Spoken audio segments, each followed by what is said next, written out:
Boa noite, Fato Econômico, a economia na conjuntura, de novo, mais uma vez, comigo, André e meu super parceiro e amigo Moisés, para falar um pouco das novidades, se é que tem novidades, se é que temos novidades, nesse novo relatório Focus que saiu hoje e está fresquinho, fresquinho. Tudo bom, Moisés?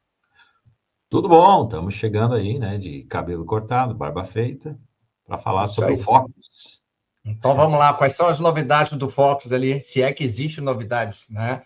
Lembrando que antes de você dar essa palhinha aí do Focus dessa semana, a gente teve um banho de motivação na sexta-feira com a reunião que teve lá nos Estados Unidos, né, o simpósio lá em Jackson Hole, onde o presidente do Banco Central americano, Jerome Powell, sugeriu, induziu, né, uma possível redução da taxa básica de juros americana em 0,25, uma das primeiras três, né, que eles estão prevendo.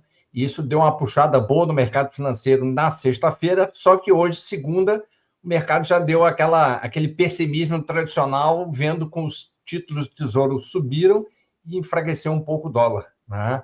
Isso, obviamente, mas tem ainda a possibilidade, né, dessa queda dos juros americanos, e isso vai, talvez, dar uma puxada também, uma antecipada da taxa Selic também para janeiro de 26 ou dezembro de 2025. Mas vamos lá, tu fala aí, depois eu já falei demais. Não, mas é isso aí, né, porque tu tá fazendo análise de como que foi aquela euforia da semana passada ali, né, a Bolsa de Valores e também o dólar, Bolsa de Valores subindo, dólar em queda, tanto que até, de certa forma, deu um- de certa forma, teve um resultado também no Boletim Focus, né? Dessa euforia. Mas os mercados hoje estão um pouco mais calmos, mais tranquilos em relação à semana passada. E aí as expectativas agora ficam nessa semana se vai continuar a euforia ou não.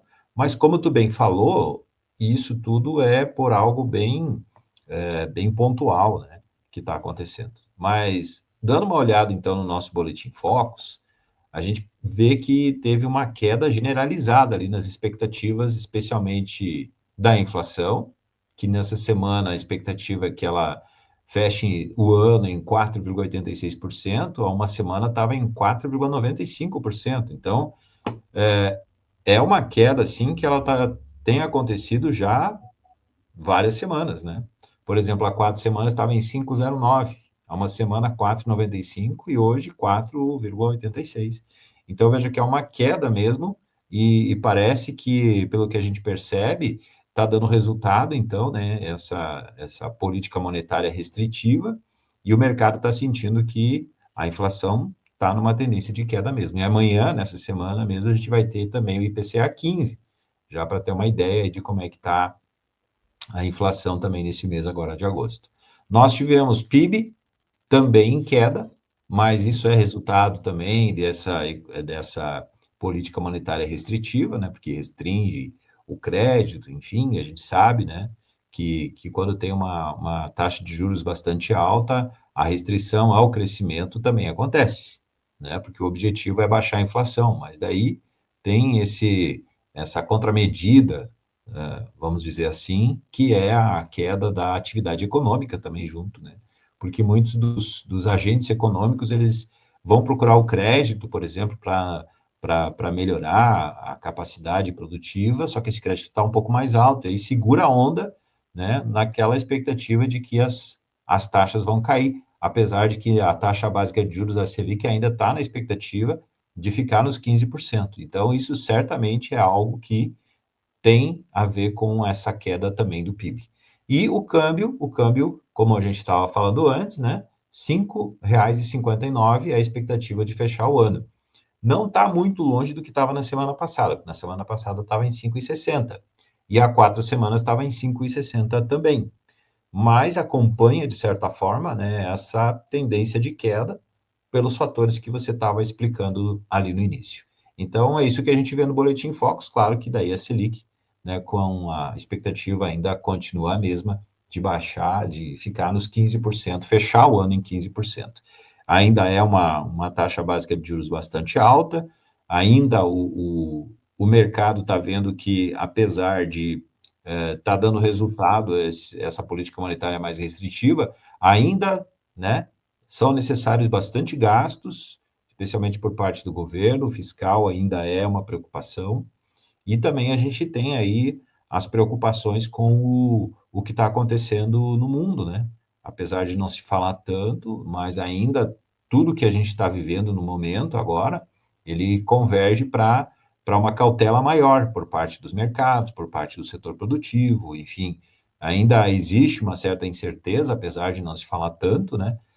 Porque ainda não estão resolvidas questões que impactam muito a economia mundial, né? Em todos os países tem impacto na economia, todos os fatores aí que a gente vê acontecendo, tarifaço, né? As guerras, né? No Oriente Médio, né? Várias situações também na Ucrânia e Rússia que não se resolve.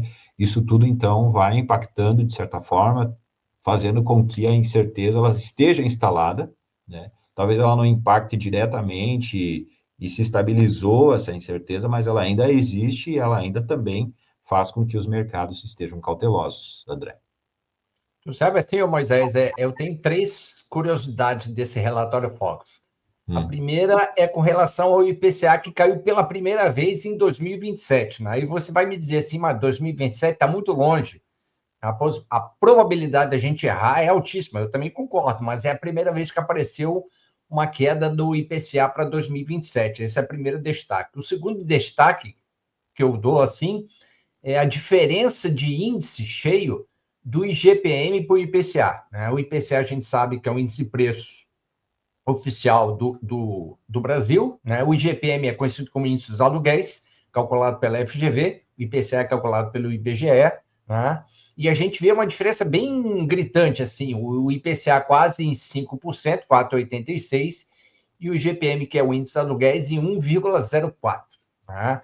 Aí alguém vai dizer assim, mas por que tão distante? O IPCA é índice preço ao consumidor. O IGPM pega o índice de preço ao atacado, pega o INCC e pega o IPC, que é preço ao consumidor. Né? Então, esse já é um grande indicador de diferença.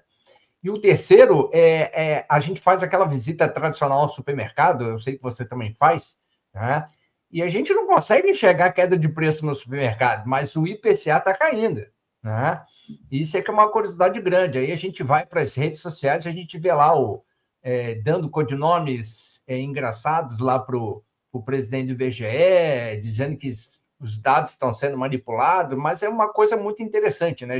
Aquilo que tu falou e aquilo que a gente já disse, cada um tem seu índice de inflação, mas a gente vai no supermercado, a gente não enxerga essa queda dos preços. Né?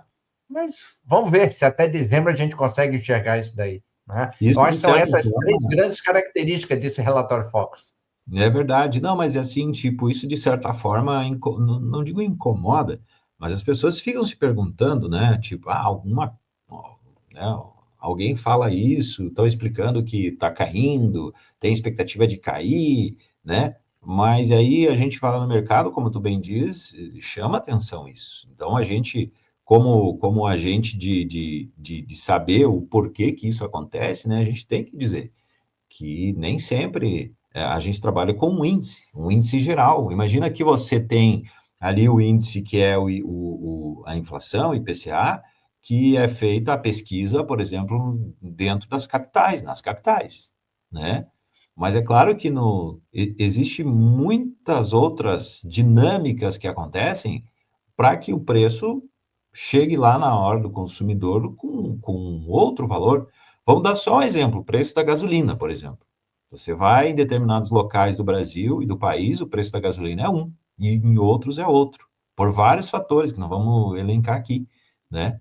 Mas isso acontece. Então, isso também é um fator que faz com que a gente tenha uma inflação, uma percepção de inflação diferente em determinados lugares. Além daquilo que a gente estava falando outro dia, que cada pessoa tem a sua inflação, depende muito da tua cesta de produtos, depende muito de quanto tu ganha, da tua renda, e isso é fato. Então, a gente tem que analisar isso também.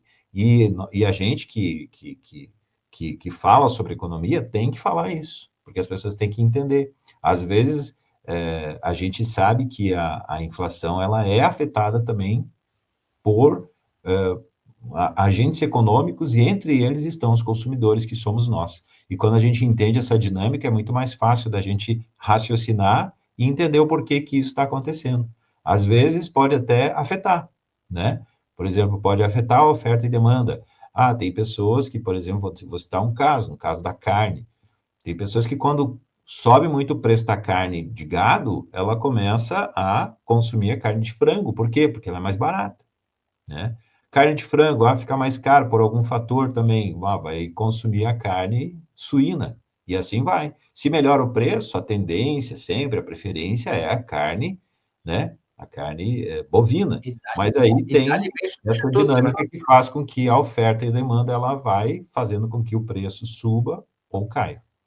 E vamos para os bens substitutos, né? Subiu o preço da carne de gado, vai para a carne de frango, subir a carne de frango, vai para o suíno, subiu, a gente cai lá no ovo, né?